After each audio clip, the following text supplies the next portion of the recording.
माननीय मुख्यमंत्री जी पर उस क्लिप के आधार पे हत्या का मुकदमा चलाना चाहिए और उन्हें तत्काल उस मुख्यमंत्री पद से बर्खास्त करना चाहिए। सच्ची खबरें आप चलाओगे और जैसे लगेगा वो आपकी हत्या करा देंगे। तमाम पत्रकारों को मारा है, तमाम पत्रकारों के ऊपर लाठियां चली है, तमाम पत्रकारों को जेल भेजा गया है। इसको आप नकार सकते हो क्या? मगर भारतीय जनता पार्टी वालों को बता दें, ऊपर अगर अल्लाह है तो नीचे मल्लाह है, और मल्लाह के साथ यादव है, कुर्मी है। आजम खान साहब ने अपने बयान में कहा कि हमने अपने हाथ से रोटी बनाना चालू कर दिया था। इस भारतीय जनता पार्टी के लोगों पर विश्वास नहीं है। वो जानलेवा हमला नहीं, वो तो उनकी पूरी तरह जान लेने की कोशिश की गई। वो तो उनकी किस्मत अच्छी थी कि वो बच गए। उत्तर प्रदेश से बड़ी खबर निकल करके आ रही है, जहां समाजवादी पार्टी के पूर्व मंत्री गायत्री प्रसाद प्रजापति पर जेल में जानलेवा हमला हो गया है। ये घटना बीते सोमवार की शाम करीब 7 बजे की है, जहां धारदार हथियार से उनके सर पे कई वार किए गए। जानकारी के मुताबिक 18 टांके लगे हैं। फिलहाल लखनऊ के मेडिकल कॉलेज केजीएमसी के ट्रॉमा सेंटर में भर्ती हैं। बातचीत करेंगे, क्योंकि जहां एक तरफ जेलों को महफूज जगह मानी जाती है, वहां जेल में धारदार हथियार से एक पूर्व मंत्री पे हमला होना बहुत बड़ी न्यूज है। बातचीत करेंगे, हमारे साथ समाजवादी पार्टी के नेता हैं। सर, कैसे देखते हैं इस मामले को? देखिए, सबसे पहले तो मैं आपके चैनल के माध्यम से सोए हुए प्रशासन से मांग करता हूं कि ट्रामा सेंटर में जहां गायत्री प्रसाद प्रजापति जी हैं वहां सुरक्षा बढ़ाई जाए। दूसरा, आपके सवाल पे लौटते हैं। सवाल ये है कि आखिर उन पर हमला अभी क्यों? प्रशासन इसका जवाब थे। क्यों आजम खान साहब जब बाहर आ गए, कानपुर वाले माननीय विधायक जी जब बाहर आ गए, तो गायत्री प्रसाद प्रजापति से आपको खतरा क्या था? भारतीय जनता पार्टी ने जिस तरह से ये हमला कराया है, इससे जाहिर होता है कि वो समाजवादी पार्टी के कार्यकर्ताओं को, नेताओं को डरवाना चाहते हैं कि आप बोलना बंद कीजिए, पीडीए के चौपाले बंद कीजिए, नहीं तो हम ऐसी घटना कर देंगे। जाहिर सा यही संदेश देना चाहते हैं वो लोग। और मैं आपको बता दूं, जब विधानसभा के अंदर जज के सामने घटना ये करा सकती, गोली चल सकती है इसी उत्तर प्रदेश में, तो किसी के साथ भी कुछ भी हो सकता है। अगर आप समाजवादी के हिट में चला देंगे तो आप पर हमला हो सकता है। ज्यादा अगर हम बोल दें तो कहो हमें मरवा दें। क्या यही लोकतंत्र है? क्या यही ये लोग कहते हैं कि हम संविधान की रक्षा हम करेंगे? मैं बता रहा हूं, जब से माननीय श्री अखिलेश यादव जी ने जाति जनगणना की मांग की, संविधान की बात की, तब से भारतीय जनता पार्टी के पास तोड़ नहीं है। और उन्होंने क्या क्या नहीं आरोप कराए, यहाँ तक के माननीय श्री अखिलेश यादव जी के लिए फर्जी एक IT सेल बनाए, उससे फोटो एडिट करके वायरल कराते थे, फिर वीडियो को एडिट करके वायरल कराते थे। जब अब नहीं जीत पाए तो अब हमला कराने लगे। अच्छा, लगातार पिछड़े समाज के नेताओं पे ही क्यों हमला हो रहा है? क्योंकि कुछ दिनों पहले अभी राणा सांगा पे बयान देने के बाद समाजवादी पार्टी के राज्यसभा सांसद रामजीलाल सुमन के घर पे करड़ी सेना के लोगों ने हमला किया, पथराव हुआ, ईंट पत्थर चले, तलवारें लहराई गई, रिवाल्वर तक उसमें दिखी। तो किस तरीके से क्या भारतीय जनता पार्टी पिछड़े समाज से नेतृत्व खत्म कर देना चाहती है? देखिए, पिछड़े समाज से ये वोट लेंगे पर उसको हक और अधिकार न्याय नहीं देंगे। ये 85 जो 15 की लड़ाई है, ये साफ हो गई है कि भारतीय जनता पार्टी कल भी पिछड़े दलित अल्पसंख्यक की दुश्मन थी, आज भी है। मगर भारतीय जनता पार्टी वालों को बता दें, ऊपर अगर अल्लाह है तो नीचे मल्लाह है, और मल्लाह के साथ यादव है, कुर्मी है, गलरिया है, सारी जाति है। आप देख लीजिए कि इन्होंने क्या कानून बना दिया कि आप किसी जाति का नाम नहीं ले सकते, किसी वो क्या कहते हैं सम्मेलन नहीं कर सकते। और खुद आज वहां पे हजरतगंज में पोस्टर लगवाए हुए क्षत्रिय समाज का सम्मेलन। तो क्या है, ये दुविधाएं हैं। और ये जो गायत्री प्रसाद प्रजापति पे हमला हुआ, ये सीधा सीधा यही संदेश है कि ये उनको मरवाना चाहते थे और पिछड़े लोगों को दबाना चाहते थे। उत्तर प्रदेश के अंदर जिस तरह से हमला हो रहे हैं, जिस तरह से घटना पिछड़े के ऊपर हो रही है, उससे साफ पता है कि ये पीडीए से घबराए हुए हैं और ये पीडीए का हक देना नहीं चाहते। और आप विद्यालय देख लीजिए, विश्वविद्यालय देख लीजिए, समझ गए, थाना देख लीजिए, कचहरी देख लीजिए, है कहाँ पीडीए? और आपके मीडिया में है कहाँ? जो देश की सबसे बड़ी मीडिया बोली जाती है, आप एक पीडीए का समाज का वहां एंकर नहीं होगा। और अगर एंकर है तो उसको बोलने नहीं दिया जा रहा है। अच्छा, ठीक है, मैं लौटता हूं आपके पास। पिछले 8 सालों से गायत्री प्रसाद प्रजापति जेल में बंद हैं, तो उनसे किस बात का खतरा है कि लगातार उनके ऊपर हमले हो रहे हैं? और जेल में कैंची गई कैसे? जब भी लोग जाते हैं अंदर से बाहर से अंदर जाते हैं तो तमाम चेकिंग होती है, तमाम चीजें होती हैं, प्रक्रियाएं होती हैं, तो उसमें कैंची कैसे चली जाती है? ये तो आप ही बता रहे हैं कि बहुत सारी प्रक्रियाएं होती हैं और कैंची नहीं जा सकती। कैंची क्या, यहाँ तक कोई असलाहा या छोटा छोटा कील तक नहीं ले जा सकते आप। मैं कहना चाहूंगा सच्चाई छुप नहीं सकती झूठे वसूलों से, और खुशबू आ नहीं सकती कागज के फूलों से। ये कागज का जो फूल बेवकूफ बनाने वाला है, भारतीय जनता पार्टी बहुत सोची समझी रणनीति के तहत, एक षड्यंत्र के तहत हम लोगों को दबाना चाहती। हम लोगों को दबाना मतलब ये है पीडीए को दबाना। हम लोग एक पीडीए की आवाज हैं और पीडीए एक हो चुका है। अब उनके होश उड़ चुके हैं। बुद्धिजीवी प्रबुद्धजीवी अपने लिए लिखते हैं, उनके होश उड़ चुके हैं। करें तो क्या करें?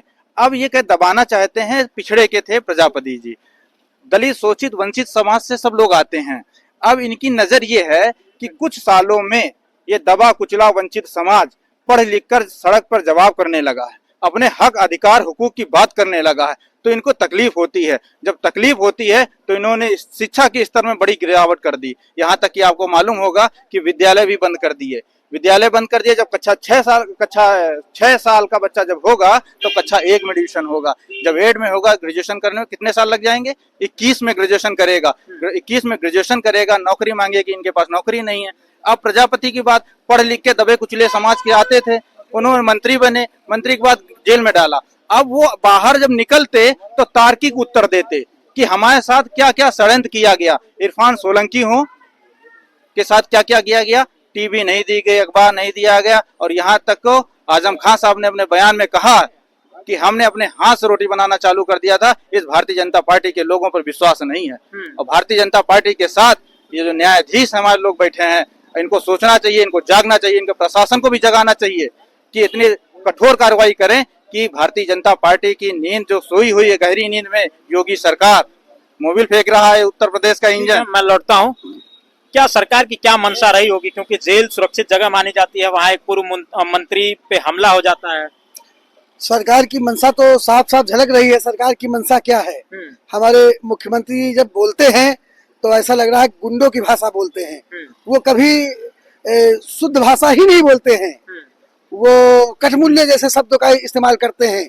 और जब उनके सजाती लोगों की लिस्ट आती है पढ़ने के लिए तो सदन में कहते हैं, ए इसका नाम मत पढ़ना, ये अपने समाज के नाम मत पढ़ना।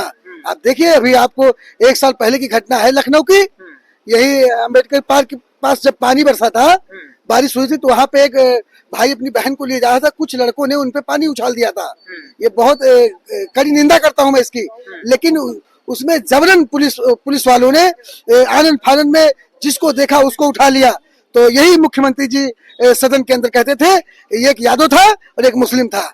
और आज कहते हैं कि जाति शब्द ही हटा दिया जाए नाम के पीछे से। कभी का बयान है, और आप देखिए इनके पोस्टर हजरतगंज चौराहे पे लगे हैं, उसमें जाति का लिखा है कि नहीं लिखा हुआ है। तो एक तरफ आप कहते हो कि जाति शब्द हटा दिया जाए, और एक तरफ आपके देश के प्रधानमंत्री जी कहते हैं कि हम जाति जनगणना कराएंगे। कैसे कराएंगे? जब जाति जनगणना कराओगे तो जाति लिखी जाएगी नहीं लिखी जाएगी? तो एक तरफ प्रधानमंत्री जी कहते हैं जाति जनगणना कराई जाएगी, एक तरफ प्रदेश का मुख्यमंत्री कहता है कि जाति का शब्द पीछे से हटा दो, जिससे ये पता न चले कितने लोगों को थाने में कस्टोडियल दसियों हजारों की संख्या में जब से सरकार बनी है, लोगों की कस्टोडियल डेथ थाने में मार के कर दी गई है। किसी के आप देखिए कितना लाठियों से मारा गया, जिसकी मौत होगी, किसी को गोली मार दी गई, किसी को इतना मारा गया। अभी आप देखिए कानपुर का एक सत्यम त्रिपाठी नाम था, वो थाने में न्याय मांगने के लिए गया, उसको यही थाना इंचार्ज ने उसको जूता से उसका मुंह सुझा दिया। यहीं पे राष्ट्रीय अध्यक्ष जी के सामने जब उनको वहां से न्याय नहीं मिला, तब राष्ट्रीय अध्यक्ष जी के सामने आया, तो राष्ट्रीय अध्यक्ष ने उसके जब आवाज उठाई तब जाके वहां के लोग सस्पेंड हुए थे, लाइन हाजिर किए गए। तो आप कहते हो कि इनकी मानसिकता क्या है? ये आप सच्ची खबरें आप चलाओगे और जैसे लगेगा वो आपकी हत्या करा देंगे। तमाम पत्रकारों को मारा है, तमाम पत्रकारों के ऊपर लाठियां चली है, तमाम पत्रकारों को जेल भेजा गया है। इसको आप निकाल सकते हो क्या? तो मुख्यमंत्री की आप मंशा का इसी से पता लगा लीजिए। और गायत्री प्रजापति जी की बात जो भी हुआ, मैं उसकी कई शब्दों में निंदा करता हूं। हमारे पीडीए के नेता आदरणीय राष्ट्रीय अध्यक्ष जी ने घोर निंदा की और कहा कि उसकी उचित जांच हो, उनको न्याय मिले। तो आप मैं लौटता हूं आपके पास। किस तरीके से देखते हैं इस पूरे घटना को, क्योंकि लगातार जो समाजवादी पार्टी के नेता हैं, कार्यकर्ता हैं, वो लगातार इस बात को कह रहे हैं कि एक बड़ी लंबी साजिश का हिस्सा है ये, उनके ऊपर हमला करवाना, जेल में चीजें कैसे गई, तमाम सवाल उठ रहे हैं लगातार। बिल्कुल ये साजिश है। गायत्री प्रसाद प्रजापति पर जो हमला हुआ, जानलेवा हमला, वो जानलेवा हमला नहीं, वो तो उनकी पूरी तरह जान लेने की कोशिश की गई।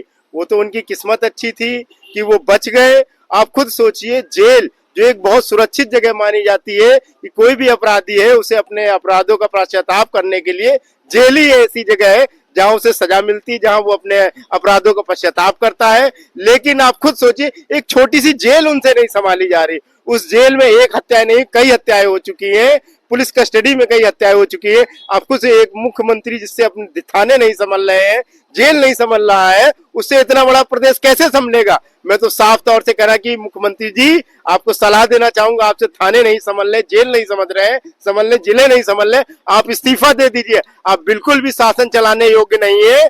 आप खुद सोचिए, आप खुद अपराधी है। जो अपराधी अपने खुद के मुकदमे वापस ले रहा है, वो सबसे बड़ा अपराधी, उसके उप मुख्यमंत्री अपने मुकदमे वापस ले रहा है, सबसे बड़ा अपराधी है। दूसरी तरफ आप जात की बात कर रहे हैं कि जात शब्द नहीं लिखा जाएगा। आप खुद सोचिए, हमारे राष्ट्रगान में साफ साफ लिखा हुआ कि जिस देश जाति में जन्म लिया बलिदान उसी पे हो जाए। क्या आप उस राष्ट्रगान से जात शब्द हटा पाएंगे? राष्ट्रगान में अरे जिस देश जात में जन्म लिया बलिदान उसी पे किया। राष्ट्रगीत है, कविता है, राष्ट्रगीत है। आप सबसे पहले इस राष्ट्रगीत से जात शब्द हटाइए, फिर जाके जात की बात करिए। आपको जात से सभी को प्रेम होता है, जात एक प्रेम से लगाव है, हमारे दिल से लगाव है जात से। आपको सोचिए, अभी तक जितने भी थाने में जाति की हत्याएं हुई हैं, उसमें किसी को न्याय नहीं मिला। जब उस जात के लोगों ने, जिसकी हत्या हुई है, उस जात के लोगों ने आंदोलन किया है, तब जाकर के उनकी सुनवाई हुई है। अगर आप जात शब्द ही हटा देंगे, आप जातिगत जनगणना कैसे कराएंगे?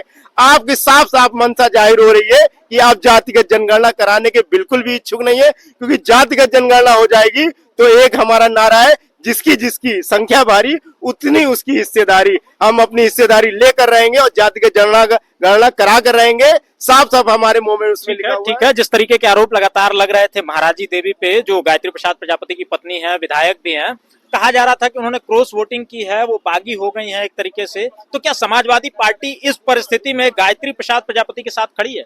बिल्कुल खड़ी है। गायत्री प्रसाद प्रजापति पिछड़ों के नेता है, वो हमारी समाजवादी पार्टी के नेता है और पूरी की पूरी समाजवादी पार्टी उनके साथ खड़ी हुई है। आप खुद सोचिए, महाराजी देवी जी ने कहा है ये, इससे पहले पूजा पाल ने भी एक सदन में एक बात उठाई थी कि मैं माननीय मुख्यमंत्री जी को धन्यवाद देना चाहती हूँ कि उन्होंने मुझे न्याय दिलाया। मतलब एक भरे सदन में, जहाँ पे विधानसभा अध्यक्ष भी मौजूद थे, उस सदन का जो मुखिया है, मुख्यमंत्री, वो भी मौजूद थे, वो सारे के सारे उस सदन के सदस्य मौजूद थे। मैं तो साफ कहना चाहूँ, उस क्लिप को निकाला जाए, उस क्लिप के आधार पर साफ साफ उसकी जांच होनी चाहिए। क्या अतीक अहमद की हत्या में वाकई में माननीय मुख्यमंत्री जी का हाथ है? अगर वाकई में हाथ है तो माननीय मुख्यमंत्री जी पर उस क्लिप के आधार पर हत्या का मुकदमा चलाना चाहिए और उन्हें तत्काल उस मुख्यमंत्री पद से बर्खास्त करना चाहिए। क्योंकि जहां तक है इन सभी हत्याओं में और जानलेवा हत्या के उनमें साफ साफ मुख्यमंत्री का हाथ है। मैं तो साफ कहना चाहूंगा कि उन पर हत्या का मुकदमा लगाना चाहिए और उनकी जांच होनी चाहिए। ठीक है, ये हमारे साथ तमाम समाजवादी पार्टी के नेता थे। जिस तरीके से जेल में जानलेवा हमला हुआ है उत्तर प्रदेश के पूर्व मंत्री गायत्री प्रसाद प्रजापति पे, वो किसी से छिपा नहीं है। लगातार समाजवादी पार्टी के नेता कह रहे हैं कि सरकार की मंशा ठीक नहीं है, सरकार ओबीसी विरोधी है।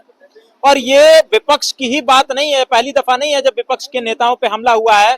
यहाँ तक कि सत्ताधारी दल में बैठे हुए नेता सुभाषपा प्रमुख ओम प्रकाश राजभर के आवास पे भी कुछ दिनों पहले भारतीय जनता पार्टी के ही छात्र संगठन एबीवीपी के कार्यकर्ताओं ने लाठी डंडा और पत्थरों से हमला किया था, पत्थरबाजी की थी उनके घर में। फिलहाल इन सब मामलों पे आपका क्या सोचना है, कमेंट में बॉक्स में अपने राय दीजिएगा। हम जल्दी मिलेंगे आपको अगली वीडियो में, तब तक के लिए नमस्कार।